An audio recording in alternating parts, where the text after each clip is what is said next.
wake up in the morning light, I pull on my jeans and I feel alright. I pull my blue jeans on, I pull my old blue jeans on. I pull my blue jeans on, I pull my old blue jeans on.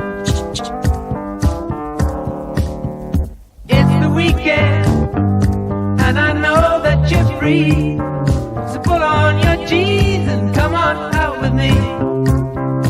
I need to have you near me, I need to feel you close to me. I need to have you near me, I need to feel you.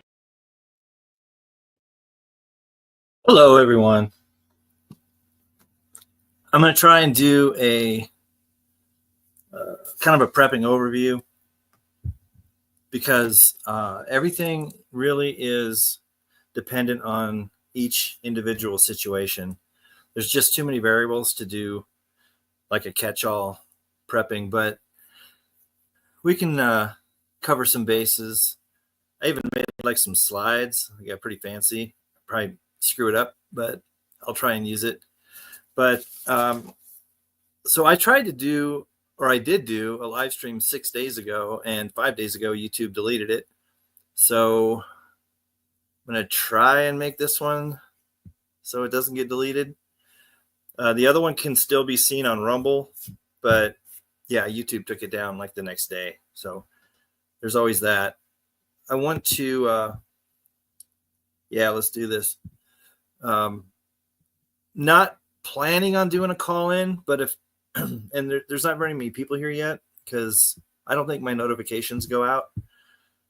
But if anybody has anything specific as far as a question, just type it in the chat and just put it in all caps or I won't see it. And if somebody has like a detailed question about their particular situation, I could probably put a link and have you come in because there'll be there's so many variables per situation.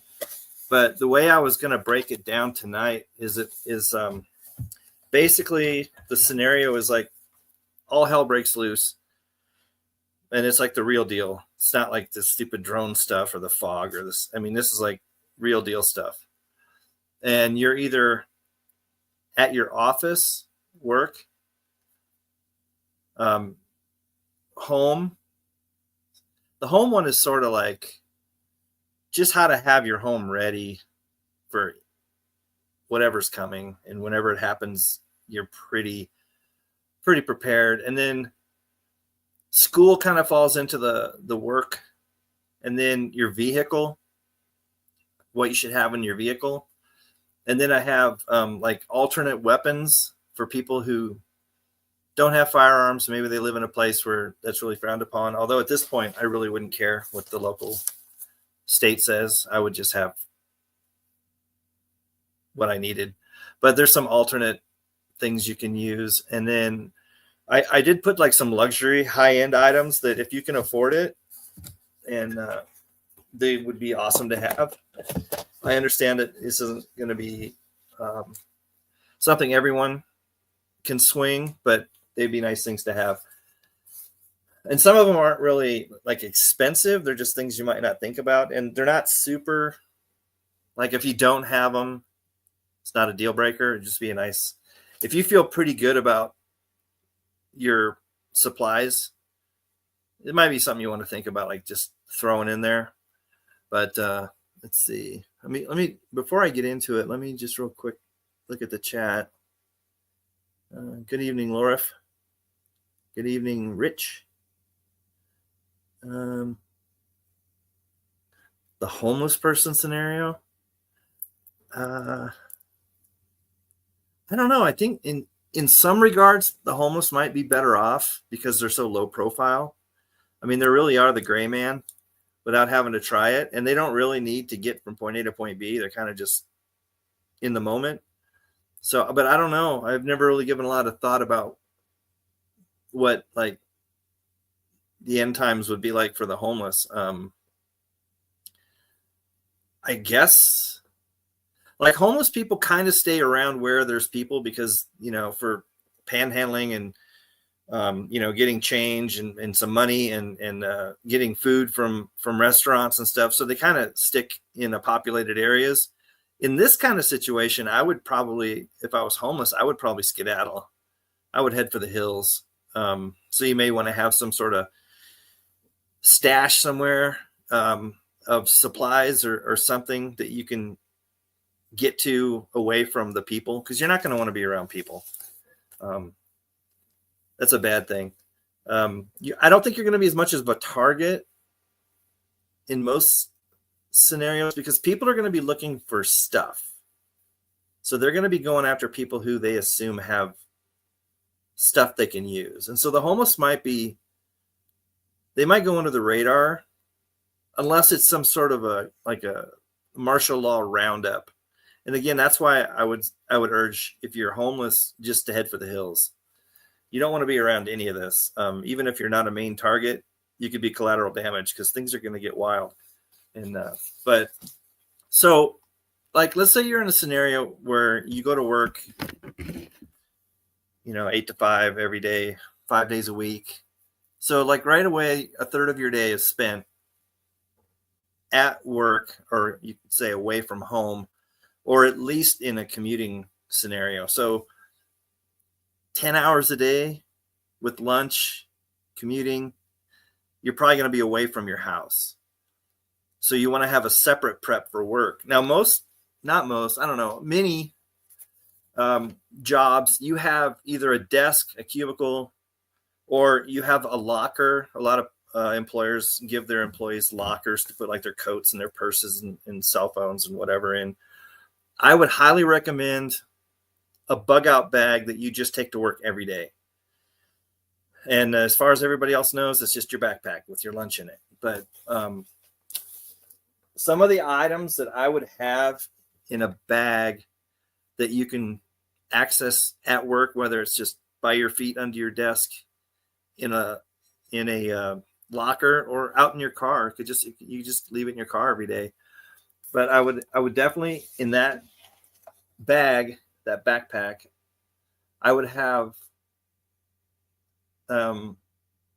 water, obviously at least 2 bottles of water, like energy bars, some sort of protein. I would have communications, and this could go for your whole family. And let's see, I'm going to see if I can get one of these slides to come up. Let's see. I'm going to try it one way, and see if that doesn't work, I'll try it a different way. Okay, so I'm going to see if this will show up on the screen.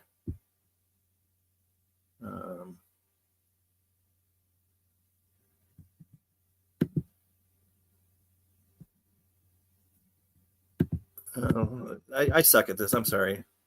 But let's see. That would be a window. I guess it would be this one. So share this. All right, now go back to my thing so I can see. Okay, so this here is a Baofeng radio kit.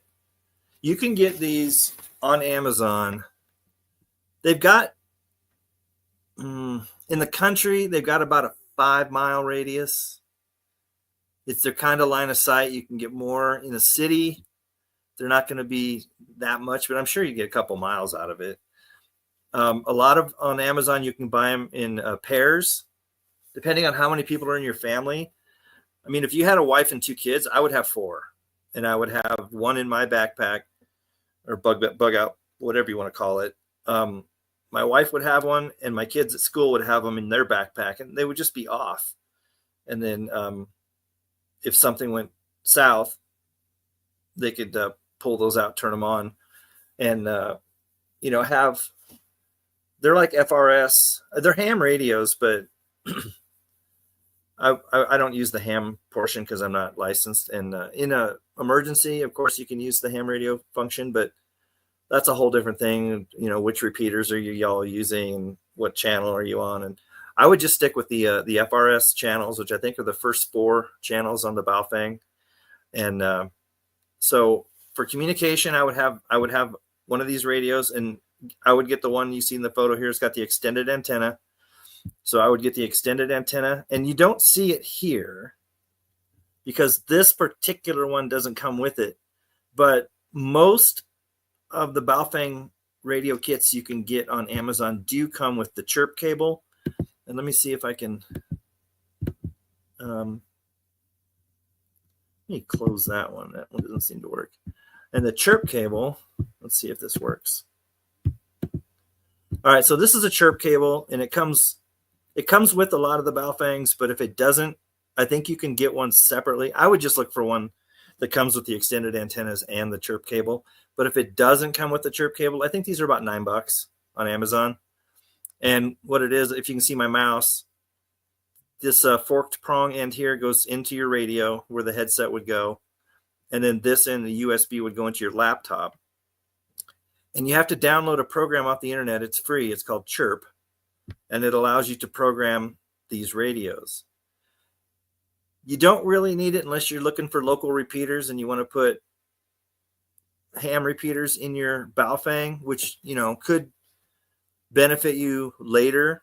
But initially, I think that the FRS channels 1, 2, 3, 4 are default as channels 1, 2, 3, and 4 on a Baofeng. So I don't think you have to use the chirp cable to program the FRS radios. I think they're just standard.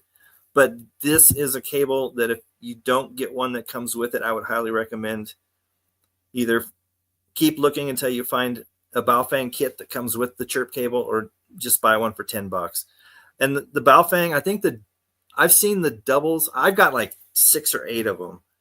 Whenever I see a good deal, like sometimes they'll have the Amazon Lightning sales or whatever, and you can get 2 Baofeng radios for like $30. When I see that, I grab 2. But normally, like you can get 2 Baofengs normally $50 or less, 35 to 55 maybe. And they're really good radios. They're very sturdy. They do have a good range on them. Obviously, the less obstructions you have around you, the longer you're going to be able to communicate. But I would have a few water bottles. I would have some energy bars. I would have a Baofeng in each bug out bag. I would have a good knife.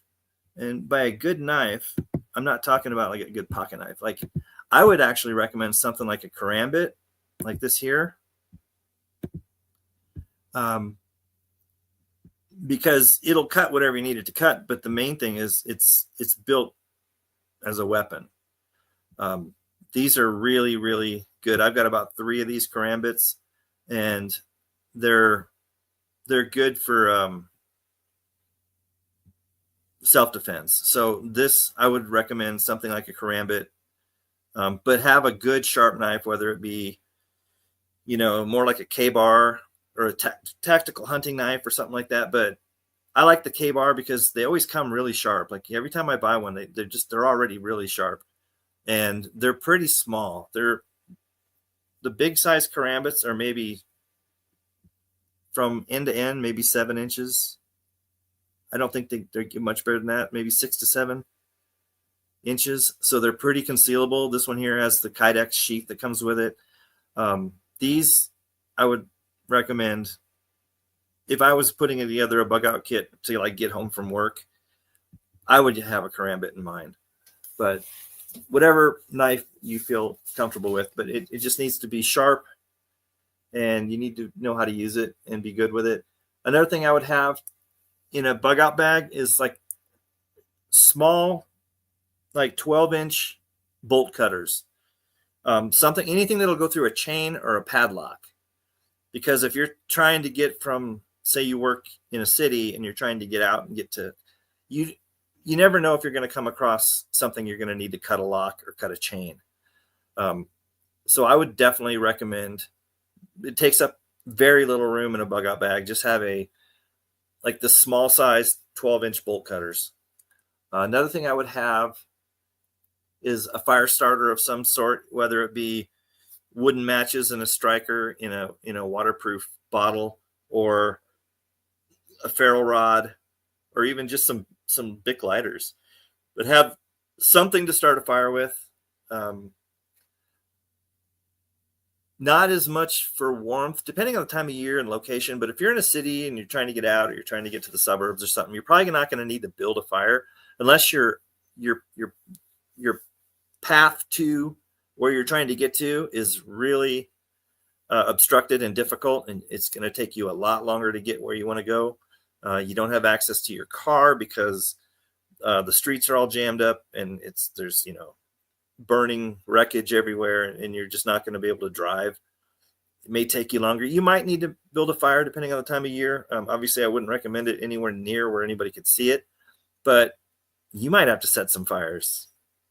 A lot of getting from point A to point B is going to be distractions, how to get people to go where you want them to go. And I've got a couple other items on here I'm going to mention later that are basically just distraction tools. So let's see, we had the karambit, we had the small bolt cutters, some way to start a fire.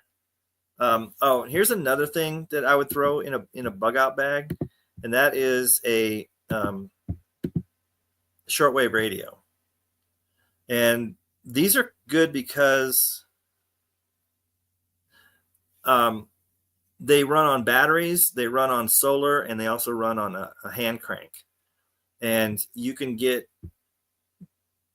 it's a good way to get some information to know what's going on. And the fact that they run, if you don't have batteries or your batteries died, because that's another thing you want to keep in your bug out bag is spare batteries. And you'll want to swap those out, take them out every 3 to 6 months, use them on something and put new ones in there, just so whatever batteries are in your go bag should be fully charged. But if you don't, these have hand cranks on them. They have NOAA weather, and they have shortwave radio, AM, FM. They also, they do have a flashlight built into them, and they also have like an SOS light blinking pattern if you want, and they have an alarm like a siren. I wouldn't recommend using that, but unless again you're going to sacrifice it as one of your distractions. If there's some people and you want to get them, or you want to get away from them, you could set this somewhere, turn the siren on, and then skedaddle, and then draw the people to this, and you basically, like I said, sacrifice your shortwave radio. But that's a good item to have in your bag just for information purposes. And then I put down compass. Like that's like maybe not. You might not need a compass. It's not a bad thing to have. You never know where you're going to end up or what route you're going to. You probably know the place like the back of your hand, but you just don't know. You could even be abducted at some point and then escape, and you have no idea where you're at. So at least a compass, like I said, it doesn't take up hardly any room, and it doesn't weigh anything. Might not be a bad item to have. This is another one that I've always had is handcuff keys. And this is like a 2-part. What I would do is buy like a 6-pack of handcuff keys. I would have 1 or 2 of those handcuff keys stashed somewhere in my car. And then normally when you're handcuffed, you're going to be handcuffed behind your back. And so what I do is I put 2 handcuff keys in my wallet.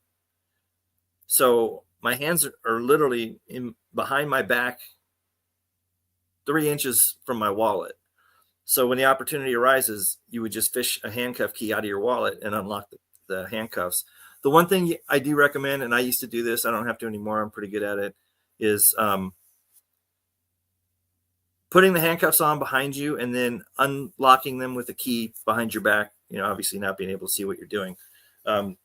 It's pretty easy to unlock yourself without looking, but there's going to be a lot of adrenaline. You're going to be, possibly sweaty, nervous, scared, whatever. So you got to control your breathing and retrieve one of those handcuff keys from your wallet and unlock. And remember, you only have to undo one. You can actually use the one you undo as a weapon. once you've got it, your hands free, and you've got a cuff around one wrist, and then you've got the cuff you took off in your hand, it can be used as a weapon. And then the other thing that I recommend you stick in your wallet is a razor blade in case you're zip tied. So if they zip tie you behind your back, then if they zip tie you in the front, you can break free of zip ties by basically banging them against your thigh.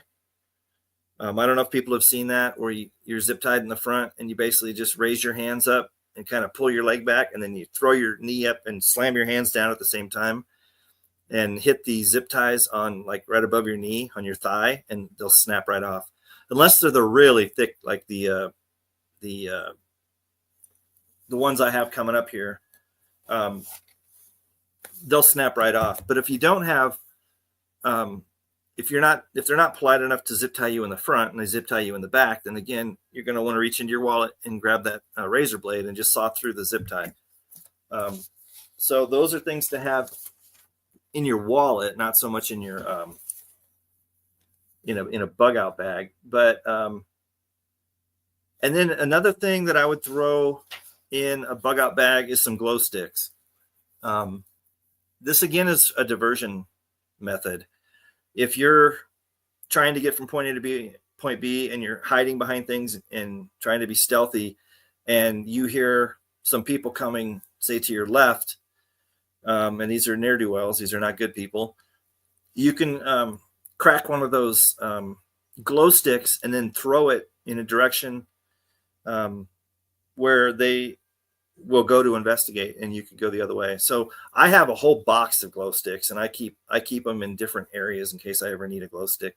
You can use them to find, if you're in a dark spot and you can't see, you don't have a flashlight or whatever, you can use them for light, or you can also use them to mark if you're going into something and you're not sure if you're going to be able to figure out how to get out. You can mark your way with glow sticks. But I use them mostly, or I would use them mostly as a diversion tactic. Sort of like, throwing a rock or a pebble, toss the glow stick somewhere, or at least place it somewhere where if they're coming a certain direction, place it there and then kind of circumvent that area. And then when they find it and they get to it, they're going to investigate it for a little bit. They're going to look around. They're going to talk about it. Like, where'd this come from? And it's just going to give you that extra time. Now that's like, and there's other things. If you guys think of other things that you would like to put in a bag that you would have access to at work, that would be great. Like I said, for like your children, it's going to be a little less. I mean, they're probably not going to have a karambit. That's probably not a good idea that they take one to school. But they can have the obviously the water, the energy bars, a Baofeng. They could have a ferro rod, shortwave radio. They can have those like in a bag in their locker and just leave it in there. And then, like, I would say the Baofeng, if you have an extra Baofeng, just leave that one. Like, I would have one for everybody at home and everybody that can take it to work. So they could leave one in their locker and have one at the house. So they would always have access to the radio. But yeah, like, you can do a mini version of like kind of the kit you would have, and for the kids, and have them put those in a backpack and just leave them in their locker. And just obviously nothing like, the razor blades and the karambits, I would probably not include. But and then in your vehicle at work, there's things you don't want to have in a backpack, like in your office or under your desk or in your locker. And that would be obviously a handgun with extra magazines and a change of clothes. So I would keep a firearm stashed in my car, because even if you can't go anywhere and get out, you can go to your car and grab that. And then the change of clothes, I would have basically gray man like attire, like have some kind of dirty cargo pants. I'd have some like jungle boots, something you can move around in that aren't, like dress shoes or something. Probably a hoodie, have a winter coat in case, you never know when this stuff's going to go down. Like a gray, a green, or a brown, or a black t-shirt, something that's going to kind of blend in, and probably a baseball hat, maybe a shamag. And maybe some gloves. Just have a backup kit of clothing to change out of and get into, so that you'll blend more in, maybe look a little more homeless and be a lot more comfortable, depending on what kind of situation you're going to find yourself in trying to get where you're going. And that's another thing, is everybody has, as a family, or if you just have a wife or a girlfriend or a husband, you have to have a plan if things go down, and this is the place we're trying to get to. You know, if you're at work and we're trying to get here, or even have a place. Again, it's all so many variables. Where everybody works, there might be a midpoint where you can all meet there and then go continue on from that point as a group, or you might have to go all the way to where you want to eventually meet before you're going to run into your tribe, the other people that you're working with, to get to meet up. So at home, again, I would have food, water, a lot of it. I haven't been to a store in a long time, but I remember at Walmart, they sell, what's their brand there? It's like Great Value. They sell 40 packs of water bottles, and it's like $4 or $6 or $8. It's not very much. I would get 40 packs of water. I'd probably have at least 3 or 4 of them. The more of those you can get and store somewhere at your house, the better, because water is going to be the one thing you do not want to run out of. And then the problem with running low on water is, yeah, you can purify water. You can do all kinds of things to get more water. But the main problem is, once you start dehydrating and you start getting a headache and you start not being able to think as well, you're going to make mistakes, and getting clean potable water is going to be more difficult than it should be. So just have as much water as you can store, and you're going to be happy. Obviously, food, you're going to want stuff that's, long shelf life, non-perishable. And I would have a lot of stuff that you don't have to cook, can of peaches, anything like that you can just, beans, even corn, anything you can just eat raw right out of the can, that you don't have to worry about heating it up or cooking it. Even meats, like you can buy beef. What do they call it? It's like beef in a can, and you just open the can. It's already pre-cooked. You just don't want to have to be messing with a lot of anything that's going to require building a fire or electricity, which you may or may not have. The medicine kit, this is huge. I would keep it separate from the stuff you use in your house, as far as your typical stuff in your medicine cabinet and stuff, because you don't want to be running around when in an emergency and going, did we keep the whatever in your bathroom and the kids' bathroom and the bedroom? You want to have the stuff that you normally have in the bathrooms and stuff for your medical stuff. Just leave that be and use that daily. Have a separate, you can have it in like a trunk or a large backpack or whatever. But I would keep that SHTF medicine separate, and in one spot everybody knows where it's at. Like I have multiple bug out bags that are nothing but medical kits. They have all medical supplies, and then I have one that's nothing but a gunshot. It's just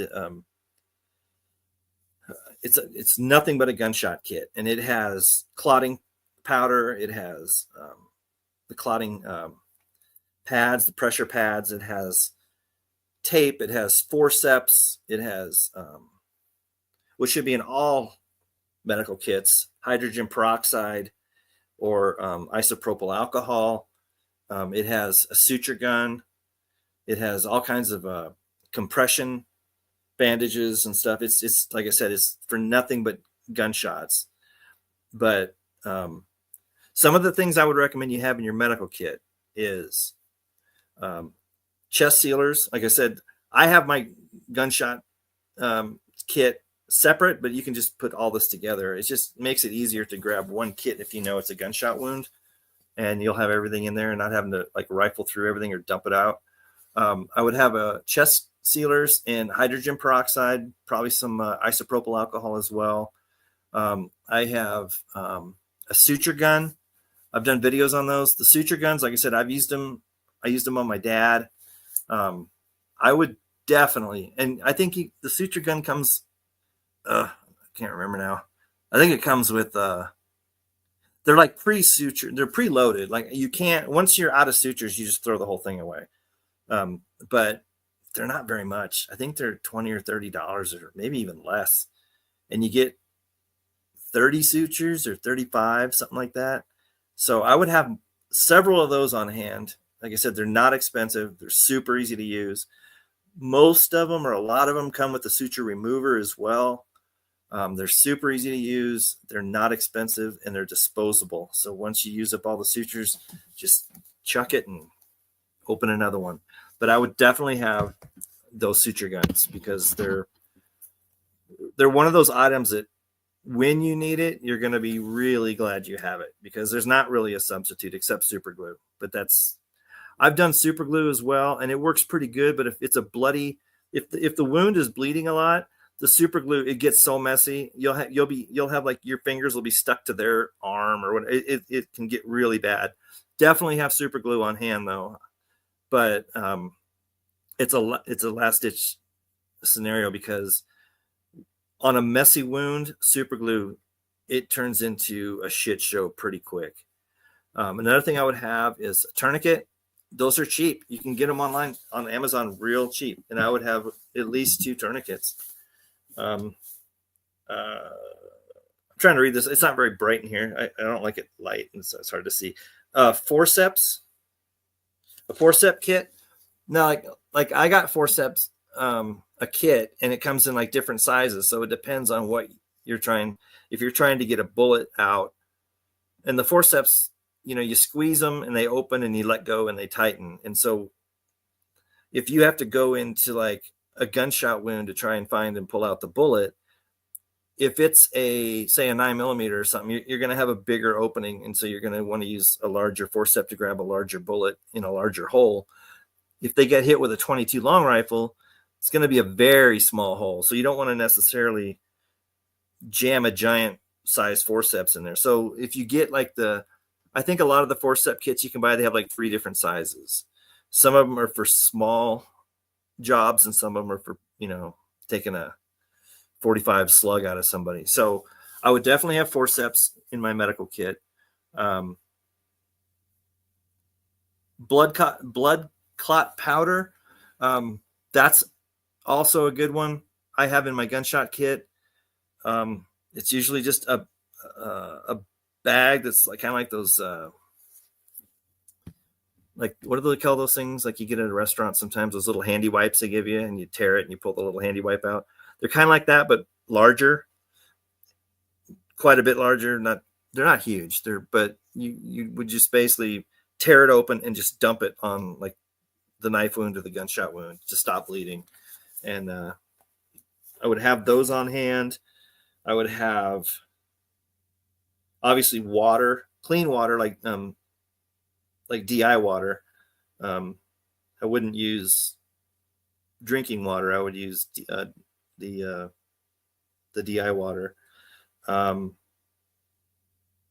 Clean towels. You're going to want clean towels in your medical kit. I would even maybe sterilize the towels and then put them in some sort of a Ziploc, something to keep them as close to remaining sterilized as possible.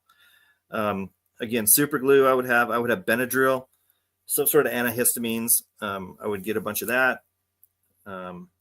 Syringes for suction, even like turkey basters, anything where you need suction. Syringes work really well because you can buy usually like a large kit of them, and they'll come in different sizes, again, for different needs. Some syringes you're going to want really skinny, like 20 cc or less syringes, and some of them you're going to want big, 80 cc turkey basters or whatever. So get some syringes. Potassium iodide, I would have. You can get those on Amazon in a bottle of like 200 potassium iodide capsules for like, I think it's like, maybe $30, $40. But that's like a lot of potassium iodide to have like 200 capsules. That'd be pretty adequate. I would have the ice packs, the kind that you squeeze and break, and then they mix and get cold. And then ace bandages. or compresses. The ace bandages, because if you put ice on something, you're going to want to wrap it. And so either you put a cold compress on and then wrap it in an ace bandage, and then put the medical tape around the ace bandage or whatever to hold it on. And a lot of this stuff, like you can get ace bandage and medical tape and all that stuff at Dollar Tree, but they don't come in like, you don't get a lot. Like the medical tape, you'll get, I don't know, it's a roll. When you unroll it, it might be 10 feet, 20 feet. That's still more than you need for one application, but it's at the Dollar Tree. You can load up on,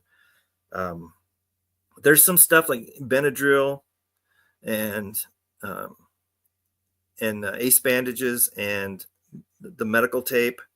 You can load up on stuff like that at Dollar Tree. Another thing I would get is medical tape, the painkiller, acetaminophen, any sort of painkiller for headaches, migraines. I would even get like the Excedrin migraine, like the really strong stuff. But you're going to want even stuff like DMSO, which I swear by DMSO. I think that stuff's fantastic.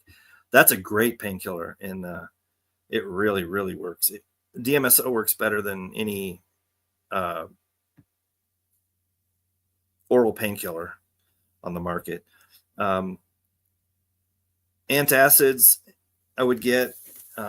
Just think about things that, like, every now and again, you might have indigestion or whatever. And you just don't want to deal with that stuff when you're dealing with survival and defending your castle. You don't want to have like a really bad case of indigestion or something like that. You want to have some Tums or whatever just to throw down and then, carry on. So the main thing is just get all these things, and more of it's kind of trauma based, like with the forceps and the clotting powder and stuff like that, but you're going to need it.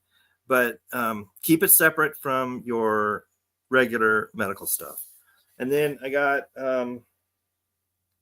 stuff in your vehicle, the stuff in your bag for work and / school, stuff you should have at home. And then I don't know if I should go luxury items next or alternate weapons. I think I'll go, let's see. Well, let me see what I have on my quote unquote slides. What's next on there? Oh yeah, I was talking about this earlier as something being used against you, but this is also something that, like, I have these because you're going to want these yourself, because if you end up capturing someone, like, let's say somebody's trying to break into your home, I recommend you exterminate anybody who's a threat. But there are cases where you might want some information from these individuals, or you might need to keep them for some purpose, for mostly intelligence, or, I mean, it could even be ransom of some sort. I don't know, who knows? Any scenario. I would have a way to apprehend somebody that is that you can count on. Like, if you have your friend or somebody, your son or yourself, even tie somebody to like a pole, you better be really, really confident that you're really good at knots, because if they get out, they're probably going to bring others back. So if you have to keep somebody restrained, I would recommend these flex cuffs, and, put their hands like behind their back, behind a pole that's concreted into the ground, and put a pair of flex cuffs on them. You're going to sleep better knowing that they're cuffed up with these things, as opposed to just tied with a piece of rope or however. But like I said, in the case you do, for whatever reason, need to keep someone alive but restrained, I would have these flex cuffs at home. Like I said, I have a bag of these, and like I said, my thought process is mostly, if you're a threat you're to be exterminated. But there, like I said, there could be a situation where, for whatever reason, it would be beneficial to keep an individual around, at least for a little bit, keep them alive. So these flex cuffs are cheap to buy. They don't cost much. You can get them on Amazon. Read the reviews, because some of them, I guess, are made kind of poorly, but other ones, I think these are 250-pound test strength on these. So, yeah, this is something you may want to consider. So, like other things, I'm just going to go with order with how I put these things on the slides. Okay, so it looks like we're in alternate weapons.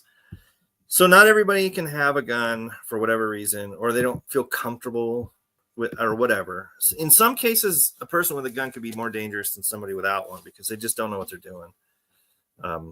I saw people online recently saying, I'm going to go out and buy my first gun. And I'm like, yikes. I don't want to be anywhere near that person when stuff goes down, because there's just a lot of, you get it. A quality crossbow. Okay. Not some piece of crap that, don't skimp if you're going to get a crossbow.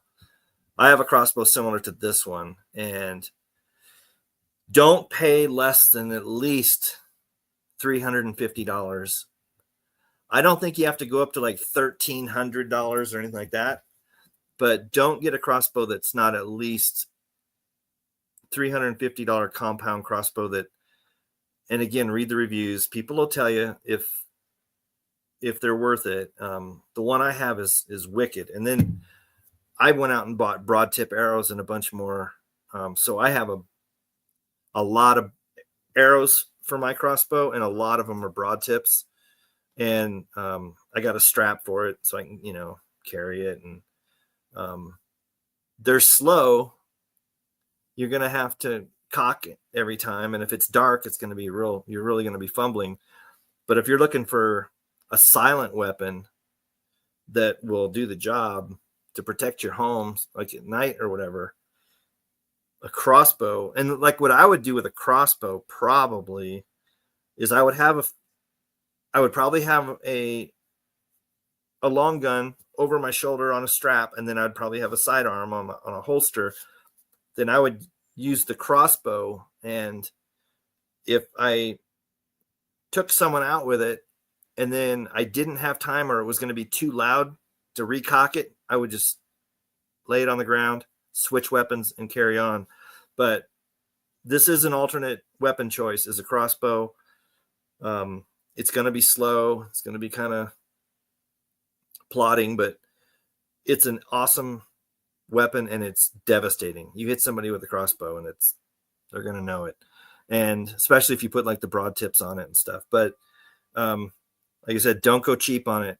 If you're gonna go the crossbow route, even as a backup, or maybe something for someone else in your family who's not comfortable with firearms, just get one that's decent quality.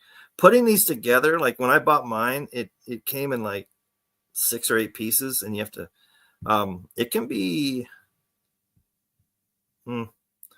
Once I figured out how to do it, it was fine. It went quickly, but there was one step in the process that I was almost ready to throw the whole crossbow out the window. But and then let's see what else we got.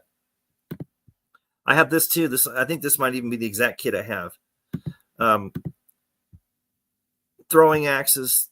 Now, throwing knives, even a throwing axe.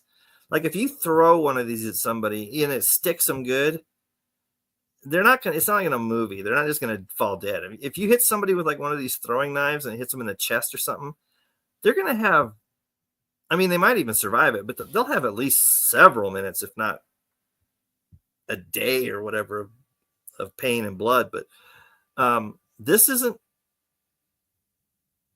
ideal.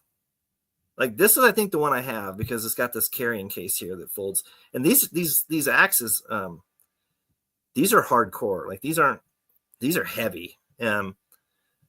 I would stay away from the throwing knives in a life or death situation. This isn't a movie. And I wouldn't necessarily, as a last ditch, I would throw the axe at somebody if I had to. Like if they were 10 feet from me and they were going for a pistol, yeah, I'd throw it.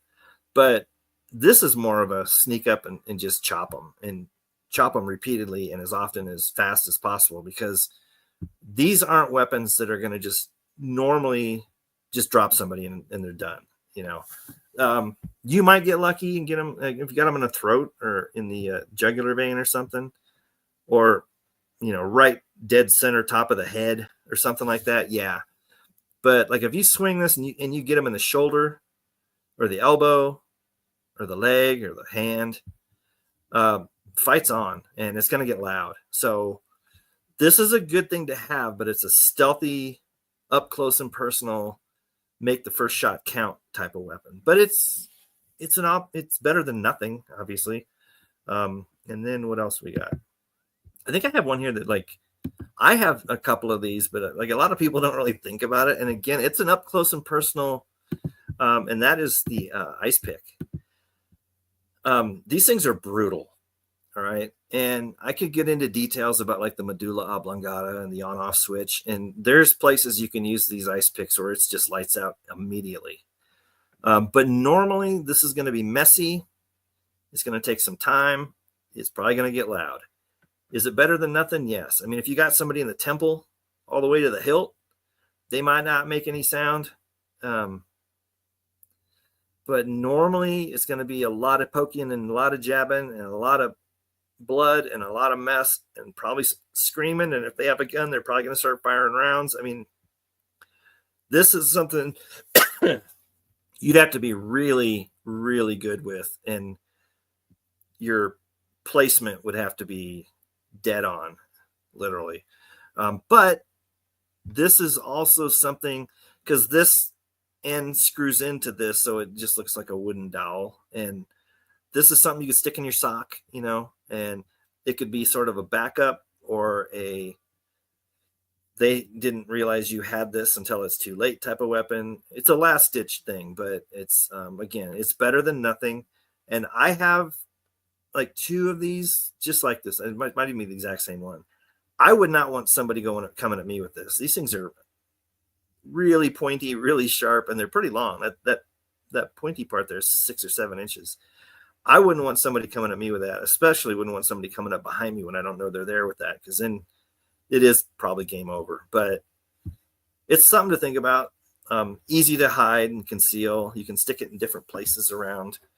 Like I have sheds and stuff where you walk in, if you reach up above your head on the door frame, there's like a machete. Okay. So I've got stuff like everywhere, but these are real easy to conceal in different places, even on your person. And you could make it to where most people would not find it if they were looking for something on you. They would miss this. So that's an option. What else do I have? Do I have anything else? Oh, now I think I'm getting into the luxury items. These things, a couple, they're not really expensive. A couple of them are expensive, but not, a couple of them aren't bad, like this. Now, if you want any sort of night vision and you can't afford like, generation 4 NVGs with, green phosphorus, and I mean, they're like $3,000, $4,000, $5,000 or whatever. Even like I have a bump helmet with one of those NVGs that, come down, fold down over your eyes from the helmet. And it's a mono. It's only the one eye. I don't like the 2 eyes because then it leaves you night blind. When you turn them off or flip them up, you can't see.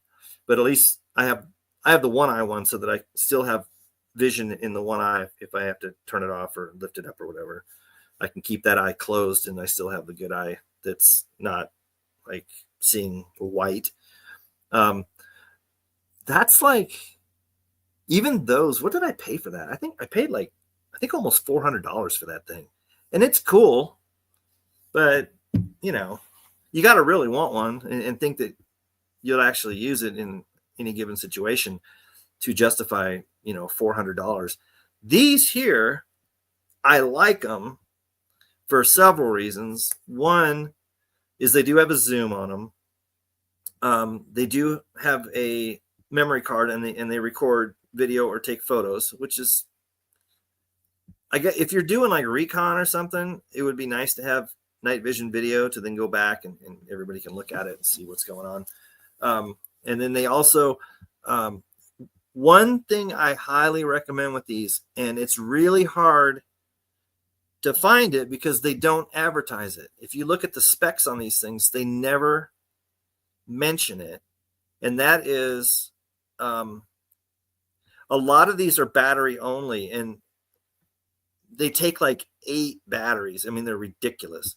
But the best way to do it is to look at all the photos of the thing and really zoom in and look. And somewhere, usually on most of them, there's a flap here, rubber, and under it will have like a USB-C charging port, the place where you put the SD card, and I don't know, maybe one other port.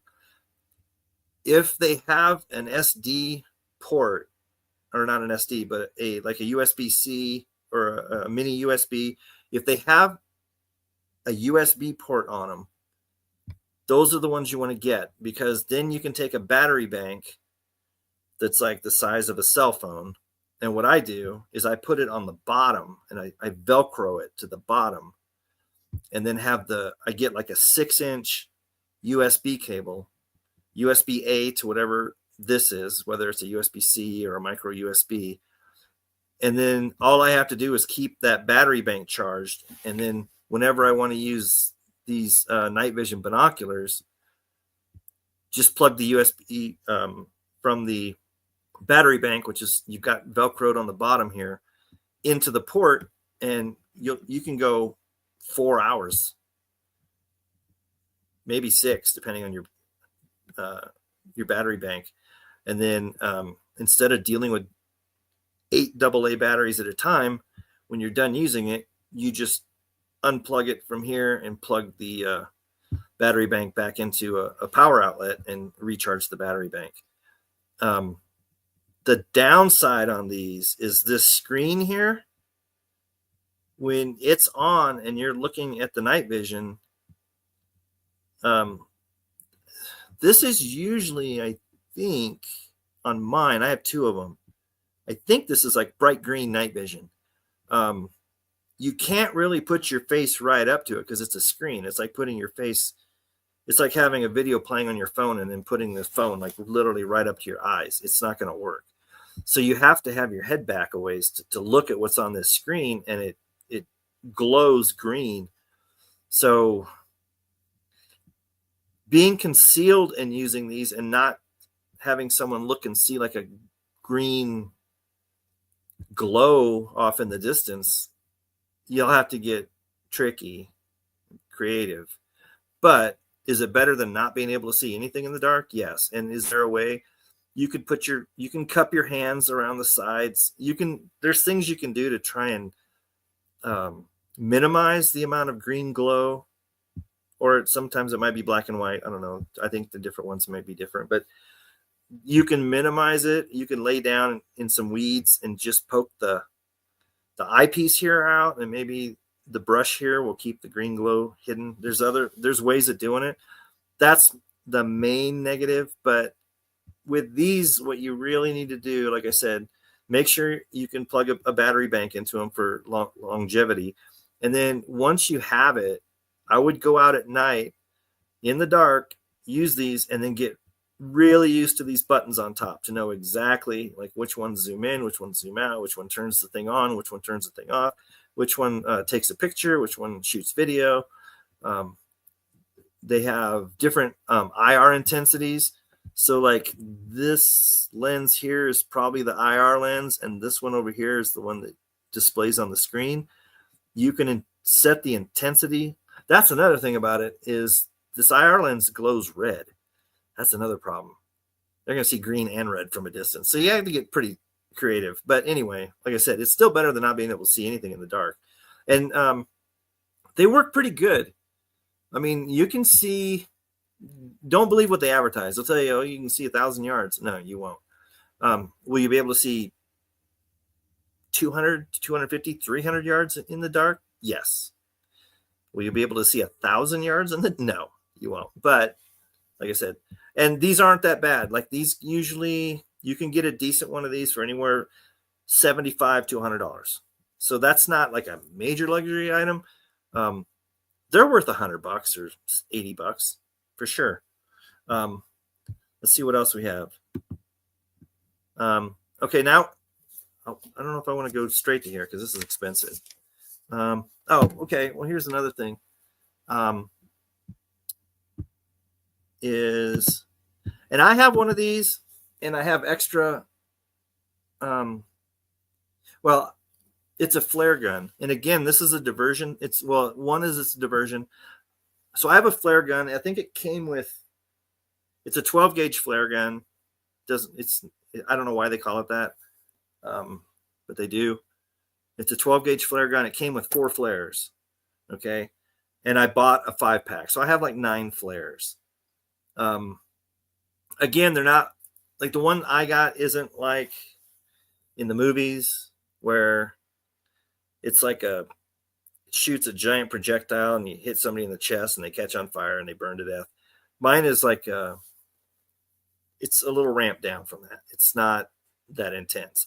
If I shot somebody in the chest with my flare gun, I mean, I wouldn't want to be shot in the chest with it. I don't know if it would catch them on fire, or I don't think it would like penetrate and just like burning inside of them or anything like that. But if you ever needed to light up an area, like if you wanted to go from point A to point B, but you're like, there's some people out there and I got to get, you could fire one of these up and light up, and they'll only light up for like 5 seconds. It's not like it lights up the night for a minute. It's like it'll light up the area for like 5 seconds. It can maybe give you enough time to look and say, I can go that direction. I can get behind that thing. It's a way to see the playing field briefly. And also it can be used, as I said, as a distraction, like the glow sticks or whatever else I mentioned earlier. Like leaving the shortwave radio playing somewhere or the little siren going on it and then heading out and letting people go investigate it. So it can distract. You can fire it off in one direction and it lights up an area. Everybody runs over there to see, who's doing this or whatever, and you can go the other way. It's not, I would say the flare gun, like I said, it's one of the very last things I ever got for my prepping stuff. Once you feel like you've pretty much got it all, everything you're going to need, flare gun is just like, why not? We'll see. Maybe someday I'll need it. And then is that when I go from here? I think I might go to the flare gun, night vision. Another thing, if you, like I said, this is where it starts going up in price, luxury item. And it's not a must have. It's a nice have. I have a couple of them and I'm glad because I could see a potential use for them. And that would be a drone. I wouldn't get, again, like with the crossbow, I wouldn't go cheap on the drone, but you don't have to go crazy. Would I like to have a DJI thermal? Yeah, I would love to have night vision on a drone. That would be insane. But they're like $3,500 or I don't know, something like that. They're like crazy, 5,000. I don't know what they are. They're more than I'm going to spend on one. But have a night vision drone would be awesome. But for reconnaissance for the daytime, I would get, it's just me, I would get a DJI because they're super good quality. They've got great reputation.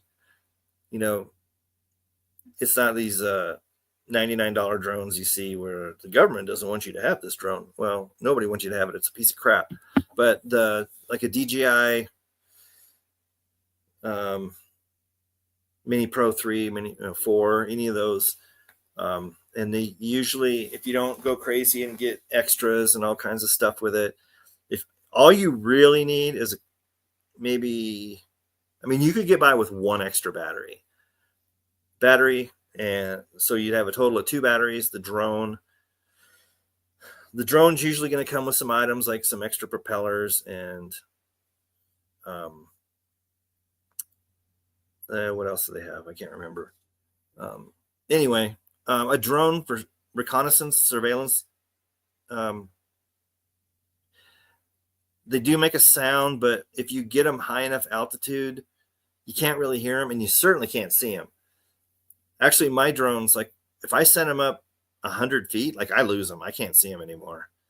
And then you fly them off 200 yards or whatever, and you don't really hear them. And the further you go, the higher you go, you don't hear them. And they're like 4K HD. They zoom. Like you can get a really good layout of what's going on around you. But again, a DJI like Mini 3, you're probably looking at $900 ish. Maybe get a deal, maybe a little bit more. But again, that's what I would call a luxury item. Same with like a freeze dryer. Now, freeze dryer, of course, is gonna depend on whether or not you have power. If you don't have power, freeze dryer is not gonna do any good unless you have solar. But they run on a 20 amp circuit, so they draw a lot of power.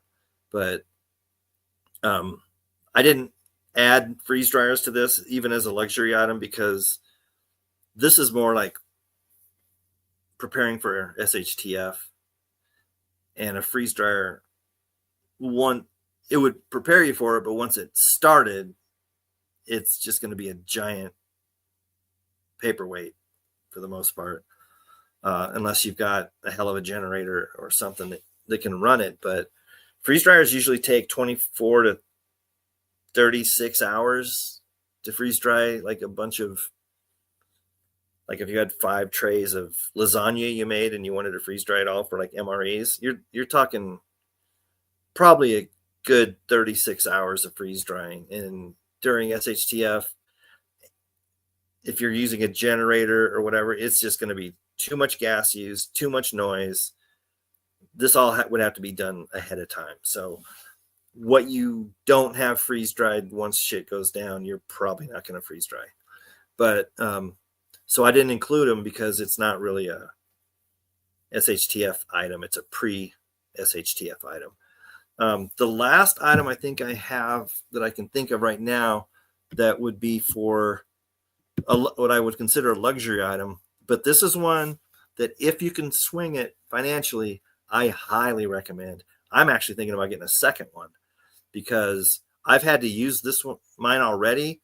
And let me tell you, sweet. And that is like an EcoFlow solar generator. This thing here was worth every penny. Again, it's like a lot of the other items you have, like the Baofeng with the extended antennas and the chirp cable. Some, like if you go on Amazon and look up, say, the EcoFlow Delta 2 Max or the Delta 2, you're going to see several options to buy them. And you might go, oh, that's a way better price. Like that one's $200 less than this one. It's the same thing. Well, it's not though, because usually if you see like a Delta 2 and it's $900 or $999, and then you see another Delta 2 and it's $1,100, really look at it because the $1,100 one probably comes with solar panels. So if, like in most people's cases, they're going to want those solar panels to charge it back up, especially when, the power's gone. I have the solar panels, but I don't really use them because I have solar set up here on my property and I have 120 volt outlets that I can just plug into. So I can plug this into a solar 120 volt outlet and I can charge it. If I didn't have that option, I would definitely want to make sure I got the one that came with solar panels. So like the Delta Max, I have the Delta Max 2, and I don't remember. I think it has it has more wattage, and it definitely came with the solar panels. I don't remember all the specifics. They've got multiple different EcoFlow. But I would go bigger than I would go smaller. You can get like ones that are like $300 that, but they're not going to power. Like this one here I have, like the Delta 2 Max, like I can run a freezer on it. Like I can run a microwave on it. I run my Starlink and my TV and a UPS. I mean, I run all kinds of stuff on them when the power goes out. If you got the smaller one, you're going to have to decide what you're going to run, and you might have to keep moving it around, charging it. And the solar charging is not quick. So like if you run, say, your refrigerator to keep it going until basically the EcoFlow, it's just a giant battery is what it is, but it's got like 4 USB-A ports, 1 USB-C, like 620 volt. It's got Bluetooth. It's got a car port. You can charge it off car batteries too. I don't know. It's got all kinds of stuff, and it's crazy. And it's got a phone app. You can like monitor it and adjust it and stuff on your phone. It's definitely an amazing product and worth it. But if you get one that doesn't, you go cheaper, and if that's all you can afford, get it. Like I said, these things are great. You definitely be able to keep radios, phones, tablets, probably, a refrigerator, but like I would say more like the mini fridge, like, you'd have like in a dorm. There's things you can run on it fine, but like I said, once the battery drains, you're gonna, in most cases, like I said, I'm lucky I can actually plug into the solar shed, but if you're gonna just use the solar panels, it's gonna be a while before it's up to the 100% charged and you use it again.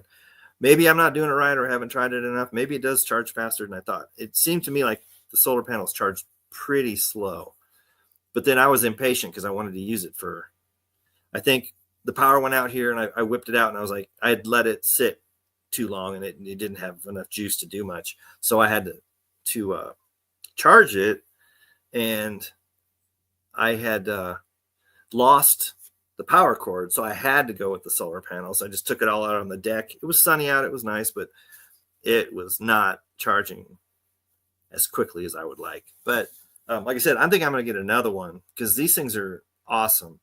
And since I don't need the solar panels for it, I think I can get another, at least a Delta 2. I think they're 600 and something. I know you can get up to 1100 with the solar panels, but I think that might be the Delta 2 Max. I'm not sure. Like I said, they've got a lot of models and stuff. You kind of got to do your shopping. But when the power goes out, if you've got 1 or 2 of these EcoFlows, you're going to be extremely happy with yourself. You're going to think you're pretty awesome. Anybody in your family is going to think you're the greatest because, like, the router, you can turn, you get internet back when nobody else has internet. You can have internet. So your kids are going to think you're a champion. Like I said, this is what you can consider a luxury item that I also kind of view as a must-have. I know at least one of my friends has one as well and absolutely loves it. And these are worth their weight in gold, in my opinion. So if you're looking at getting one high-end prepping item, I would definitely look into these EcoFlow Delta 2s and Delta Max, Delta 2 Max, whatever. Like I said, they've got multiple models. So I would definitely find the one that is right for you. And if you have to save up for it, I would highly recommend it because they're one of those things that when you need them, you're like, oh, thank you, Lord. I can't believe I have this. This is awesome. If things went south here between my solar and the solar generator, the EcoMax, I can get by. I can run, you can run power tools, whatever you need to charge. These things are fantastic. So anyway, I don't know if anybody had questions. I haven't looked at any of I'm way off on these. Let's see if any of them are questions. Let's see. Yeah, you need extension cords because if you have the EcoFlow and you're like, you can't place it somewhere in your house where all of the things you want to plug in are going to be like right there. So you need extension cords because the back of this EcoFlow has like 6 or 8 plugins, and so you'd have extension cords shooting out of the back of this thing going all over your house to different things. But good point, Seamus. Along with this, you're going to need extension cords because you're going to need to reach all the different items that you want to power. Let's see. Yeah, like I said, I got the solar panels with mine because I got like one of the, I don't know, high end. I don't know. It seemed high end to me. It was over $1,000. So actually, I think it was quite a bit over $1,000. I might have gotten like a super duper one. I'm not sure. But because I have the solar power and the panels out in the shed, the actual solar system, and I try and keep it plugged in when it's not in use so that it's always charged. I view the solar panel powering as less ditch effort. But you're definitely going to want it, because especially if you're like not at your house, let's say you had to get in your car and go somewhere and get out, say you had to bug out, you're going to want to throw this in your car with the solar panels too.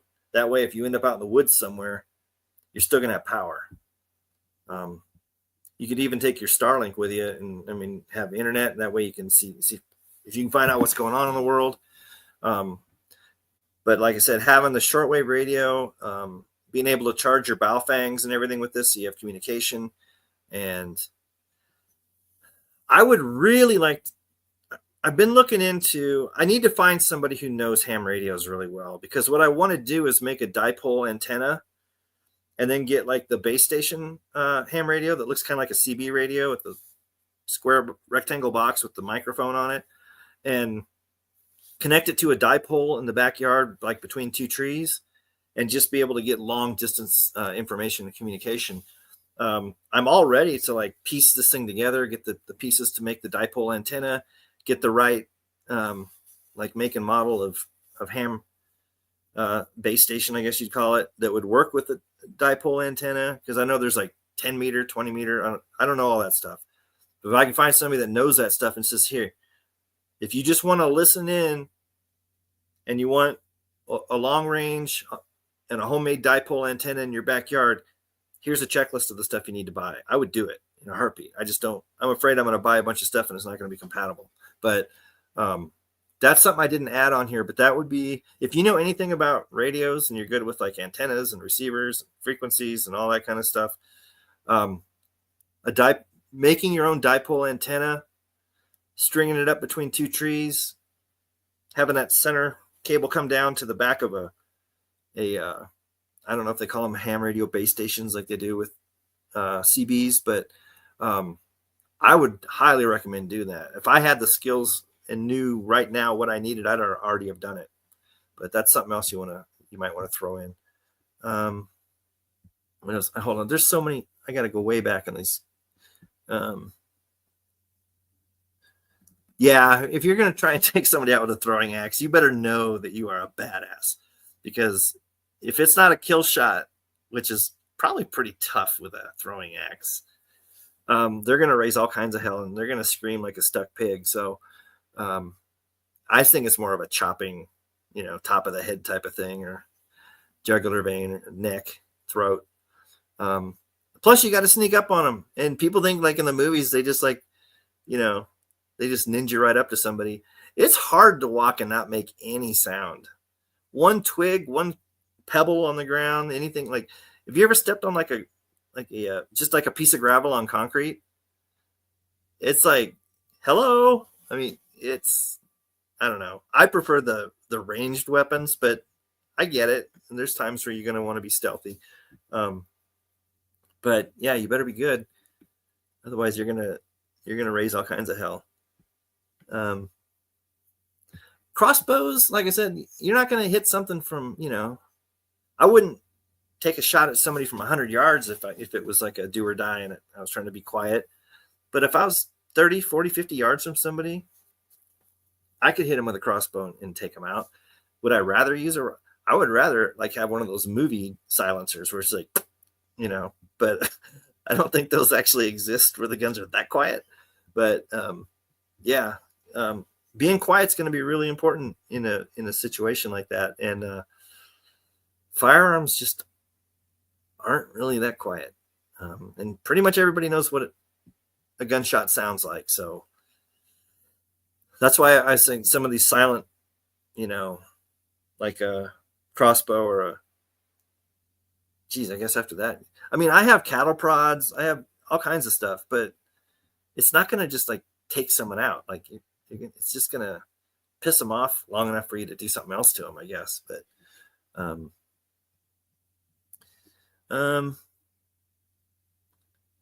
you can hunt pigeons with Tums. I don't know. I mean, I know you can use, what was it that people used to throw at seagulls and kill them?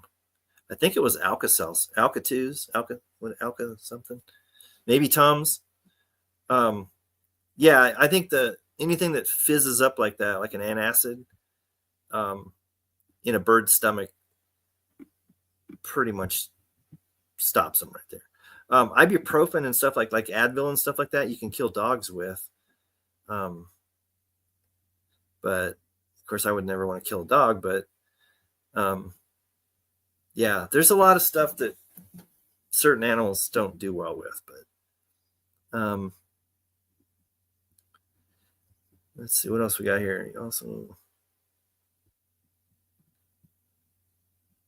yeah, I meant to say distilled water is what you want to use, but I kept calling it DI water, which I think deionized. I think it's the same thing, but I should have just said distilled water. People are like DI water. Yeah, I meant distilled water. Yeah, I mean, you want to avoid gunfights just because I don't think a lot of people realize how loud like gunfights are. When there's 6, 8, 10, 12, 20 guns going off, it's brutal and it's going to attract a lot of attention. But I mean, that's why, I mean, you may want to get like a 308, 30-06, some sort of hunting rifle and get really good at like 500 plus yard shots, like really good to where you're super confident.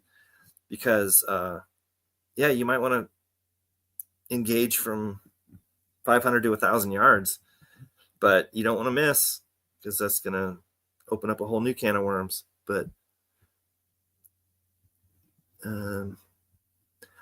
yeah, I have the tourniquet was on the list. I would get a couple, 2 or 3 maybe, because they're cheap. You can get tourniquets for, I think, less than $20. I mean, you can make tourniquets too, but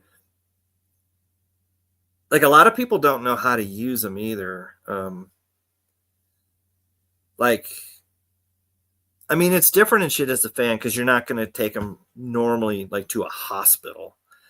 You're going to try and keep them alive and see if you can fix them. But, people that carry tourniquets like in their car in case somebody, like most people that they don't even know you're supposed to write the time the tourniquet was applied on the tourniquet, or you can even use the person's blood and put it on their forehead.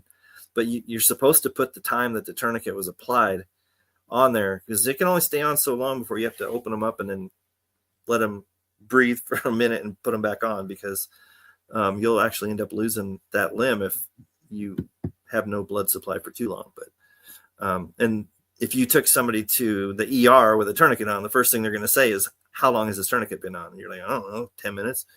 They're going to want to know. So you're going to want to write it down. And like I said, if you don't have a pen, then you use their blood and put it right on their forehead. But definitely have tourniquets in your medical kit. What am I doing here? There are stills. Yeah, I mean, they have stills, and you can make stills. I mean, they still sell.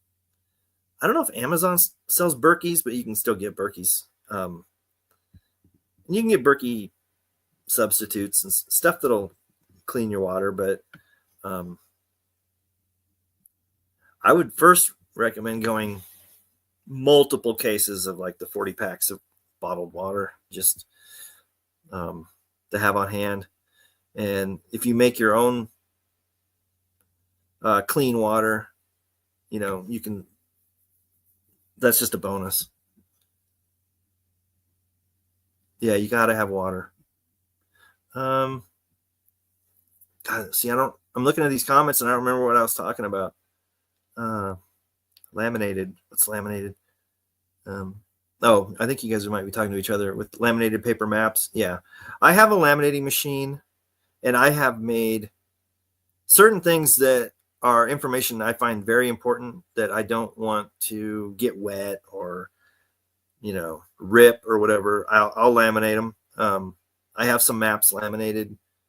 They're definitely, and that's the other thing is, it's all going to depend on if your plan is to bug in or bug out.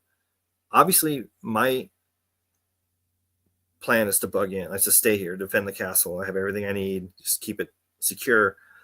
But if you live in an apartment in the city, it's going to be a matter of time before somebody, whether it's authorities that are probably not going to be on your side or bad guys, are going to come knocking or kicking. And it's just not a safe place to be. But getting out will be equally dangerous because the roads, transportation will probably be shot. You're going to be on foot, and there's going to be a lot of bad news on foot or patrolling the area, whether they be quote unquote police, martial law, or just, warlords and banditos. I mean, anybody who's in a city and wants to figure, if I would start planning it now, like figure out 4 alternative routes, because you may have a route and go 20 feet and go, that's not an option. Now what?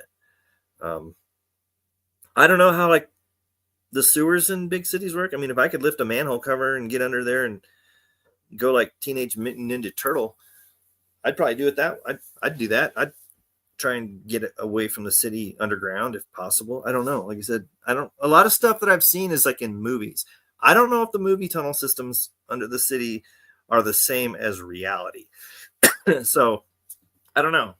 You said these are just things that you want to plan ahead for. And like I said, if you're on foot and you're getting out, you're very limited in what you can take with you. And people are going to be trying to take, if you obviously have like a backpack, a lot of people are going to want to get a hold of that backpack. So it's going to be ugly. So I don't feel good for anybody that's in a city, but at least have a plan. And like the very first plan, if you have more than one person in your family, if you're married, you have kids or whatever, is you've got to figure out the number one thing you should first do is how you all gather up, meet, get together, and then start your plan, your real plan. But you got to get with everybody first. And that's going to be tricky. If you've got one kid in middle school, one kid in high school, a wife at work, and you're at work, and you're trying to get all 4 of you to one location, there's no perfect answer. Like my handcuff keys, I just have them like there's like a pouch in my wallet. I open my wallet, there's like just a pouch, and I just put my fingers in there, and I have like 2 handcuff keys. Nobody's going to look through your wallet for handcuff keys. It's just not going to. They're going to look for whether or not there's cash in the cash part, and probably any cards, maybe your driver's license, and then they're going to just toss it. Or they might not even mess with your wallet. I mean, it might just be, there's going to be a lot of chaos and things are going to be very hectic. They might just be more about, get your hands tied up behind your back and throw you in the back of a truck or a van or something. But I would rather have the handcuff keys in my wallet and have a good chance of them not finding them than not have them at all. I mean, literally handcuff keys are like, I think you can buy like 4 for like $1 or something. I mean, they're super cheap, but they could make a big difference. Let's see. Yeah, I mean, I have tactical vests that hold, AR magazines, and a knife and a radio pouch and pistol magazine. It's got all that stuff. It's got a place for a radio and a med kit and all kinds of stuff. So it's just all like on your vest, and frees your hands up, obviously. But not everybody has that stuff. And in like a city, it may work against you because you're going to stand out. Like, oh, who's Tactical Joe over here? What's he got? Where you're trying to be more gray man, you don't necessarily want to look like, a tier 1 operator. Unless you're trying to blend in with the like martial law type people. I don't know. I like to have a lot of options, like tactical gear and also just like cargo pants, a hoodie, because depending on the situation, you just like, oh, I'm just going to put that on. And you're not stuck with like, I have to wear this because it's all I have to wear, and I'm going to stand out like a sore thumb. What did I say was around 50? Those in the night vision binoculars, they're 50. No, those are like 75 to 100. What did I say was 50? I'm getting loopy here. Let's see, maybe I can look on here. Medicine. I think maybe the Baofangs, they're like, I think a really good price for like one. I looked at this stuff earlier today too. It was like $38 is like a really good price, more like $58. But like I said, when they have those Amazon like lightning discount sales or whatever, a lot of times the Baofangs, you'll get the 2-packs with the extended antennas and the chirp cable. And sometimes they even give you like an extra batteries. Sometimes you can get them for like, I've seen them for like $38 for a 2-pack with all the stuff. It was crazy. Yeah, Chirp is like the most convoluted, difficult software program you'll ever use in your life.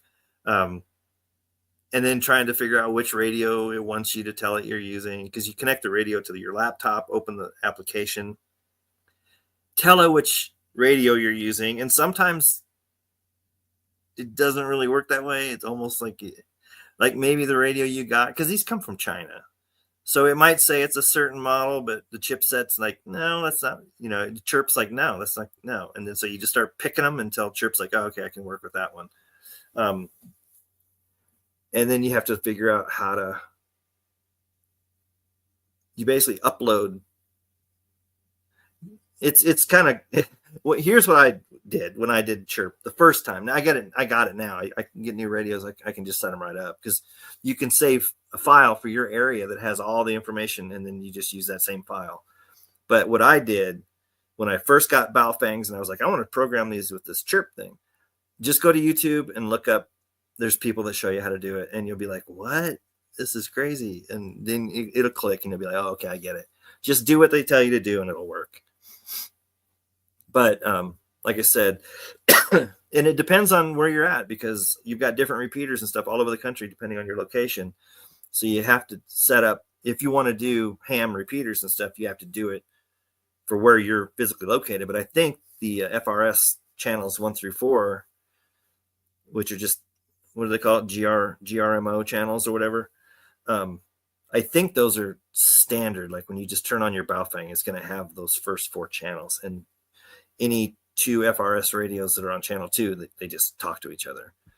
So like I have like bump helmets with the radios.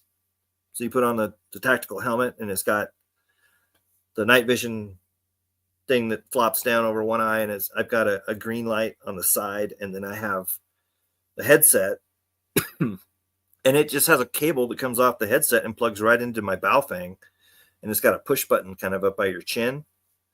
And anybody else with a Baofeng that's within range, if they're on the same channel as me, we just talk. And I think I've got 2 of those, so 2 people could wear the bump helmets and have headsets and talk to each other.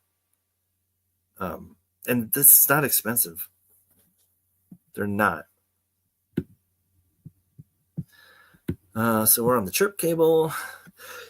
The Baofangs, like I said, it's kind of weird because you get there's different makes and models, but then you can get sometimes you get two Baofangs, you get 2 for 1, and sometimes, somebody for whatever reason, they charge more for theirs. I would say if you're looking for 2, you're probably looking, depending on if one of those sales are going on. Sometimes, like I said, you can get the 2-pack for $38, but you might be looking at $58, $78 for 2. You can find them where you get $78 for 1, but if you keep looking on Amazon, you'll usually find a 2-pack where you can get the same as you can get the 1-pack on others. Just make sure they're just a Baofeng. What are they, a 5 FHP or something like that? I can't remember what model the really, really popular one is, but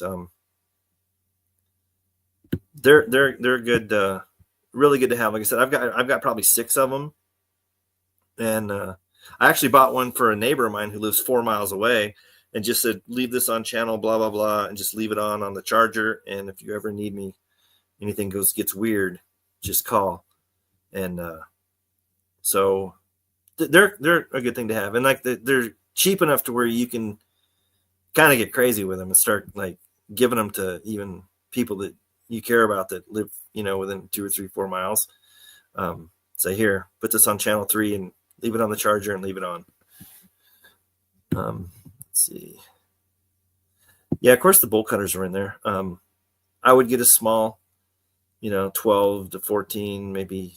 I don't think you need them much bigger than that for a backpack, just because you're going to use them for master locks and a chain. So you don't need industrial strength bolt cutters. You can cut through a padlock with a 12-inch set. So, and it's easy to have in a backpack.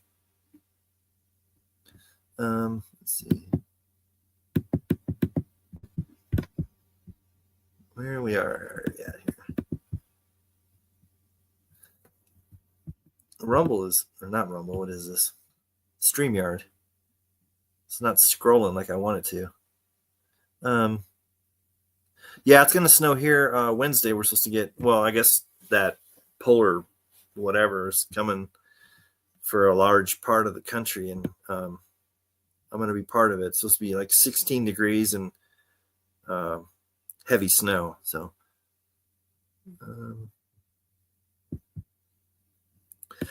now I got to go back to because I went backwards on the comments. I got to go all the way down to the newer ones. Yeah, the extension cords.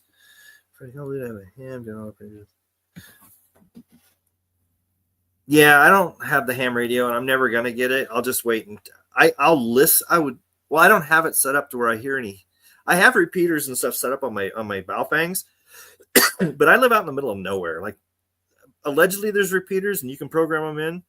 I've never heard a single person ever talk on one. I don't think they may not even be active or alive anymore. I don't know, but I want to know how to set up a dipole, make a dipole antenna, and set up a little base station so I can hear stuff from Wisconsin and Arkansas. You know what I mean? And I know that the radio itself, once you set up the antenna, you got to tune it to, 10 millimeter, 20 millimeter, whatever. I don't know how any of that works. If somebody would show me how I would basically tune it to be able to hear distant ham radio operators, that would be amazing. And I'm more than happy to build my own dipole antenna. Like I said, I don't know anything about it. But anyway, nobody has any specific questions. I hope I covered, like I said, it's so hard because there's so many variables, and some people are solo, some are young, some are old, some have kids, some have, some live in a city, some work in an office building, some, it's just, there's too many. I had a lady contact me and said, can you give me prepping advice for an older lady? And I'm just like, there's 1,000 questions that you need to answer. If it was a one size fits all, it'd be oh yeah, get this, and learn how to do this. You'll be good to go. It just doesn't work that way.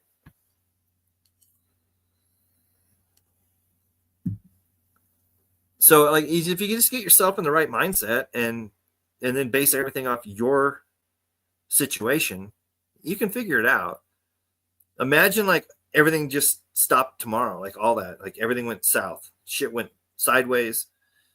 Like, what would you sit there and go, oh, here's a list of all the stuff that I wish I had done, or I wish I had, or I'd prepared for, or I had already planned for. Just make a list of based on your needs and situation.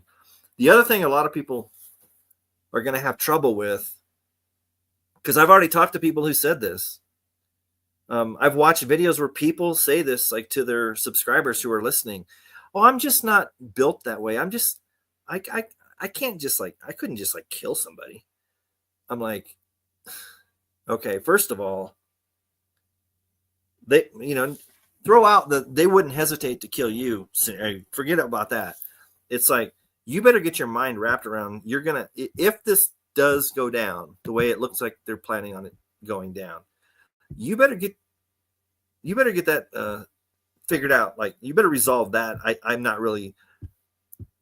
Can you imagine being the woman and your guy has a YouTube channel and he makes a video and you watch it, or you hear him making it and he says, well, I'm just not built. I couldn't just like kill somebody. What's the first thing that's going to go through her head? I married the wrong fucking pussy, right? I mean, she's expecting like, you better man up if shit goes sideways, right? And here you are going, it's just not who I am. Like, I'm just not built to, like, I couldn't just like, if somebody was trying to kick in my front door and rape my wife, I couldn't just like kill them. It's like, that's called a victim. Okay. So that's another thing. People have got to get their head wrapped around. You better dig down deep, and because you're going to have to do some stuff that if you don't want to survive, that's one thing, but you better like get yourself in that mindset of Mad Max. Okay. What do we got here? Question on a different topic. Is there more evidence suggesting a post-tribulation rapture than a pre-trib? Well, there's none for a pre-trib. That's not going to happen. Okay. So yeah, all the evidence is post-trib. Jesus told us, those who endure to the end. If you think about the pre-trib rapture, it makes no sense. Because first of all, like, how are you showing your allegiance to God and, showing that you will not bend a knee for him or for the enemy, that you're willing to be decapitated in the name of Jesus Christ, not to like, bend a knee or worship the beast or whatever. If you're just poof, you're gone and you don't have to deal with it. Obviously you got to go through, it's called a tribulation. Okay. You got to go through it. It shows your love for God and whose side you're really on. You're just like, I will take death over the beast system. Well, there's like no test if you're just like, woof, whisked away. And the other thing that really is ridiculous is all these Americans think that they're going to be raptured away before any of this stuff and they won't have to deal with it. And then you're like, okay, so the people right now in China, Africa, all these countries all over the world who are being killed, families being dragged out of the house, shot in the head, burned alive, kids killed in front of the parents, and then the parents are, that's happening right now because they're Christians. Muslims right now, if a family member converts to Christianity and the family finds out about it, the brothers and or the father kill the sibling or whatever family member converted to Christianity. They kill them, and it's legal. It's like expected. Okay, so these people aren't worth being whisked away, but you are, because what? You're an American? Are you kidding me? It's like so narcissistic and pathetic that these people think that they're such special boys that they won't have to deal with it. But all these people today, tomorrow, there's going to be a bunch of Christians that are murdered for worshiping Jesus. But what? They don't count because they're, I don't know, they're not Americans. I don't understand their mindset, like how they think that they're the special boy. And all these people are being killed on a daily basis all over the world. But when it comes your turn, no. poof, you're just gone. Are you kidding me? It's ridiculous. And the fact that the church has gotten people to believe these false doctrines is mind-blowing. It's sad, really, these people, because when they don't get whisked away and their door is getting kicked in and they are grabbed by the back of the hair and drug out and thrown in something and taken to the gallows, what are they going to think? Jesus doesn't exist. It's all a lie. No, you believed a lie. So it's sad, but it is what it is. That's how they separate the wheat from the chaff, right? Not everybody's meant to win. So, but anyway, I'm probably gonna head out. So, I hope you got something out of it. What was I gonna say? There was something. I like a lot of the stuff I listed for like med kits and for like a bag to keep at work and all that. Like I didn't like make a list and put it up on the screen. So if there's anything that you were like, oh, what was that one thing that I could put in my med kit, or I could put in a bag to keep at work or in my car, just I guess rewind it, fast forward. I don't know, maybe I could do a video later where I actually write down a list and just the video is just like all the stuff on the screen, and then you can just pause it and write a couple things down. I don't know. I think most of it is common sense. You'll figure it out. But anyway, thank you, everybody. God bless. And I hope you all have a great tomorrow. Good night.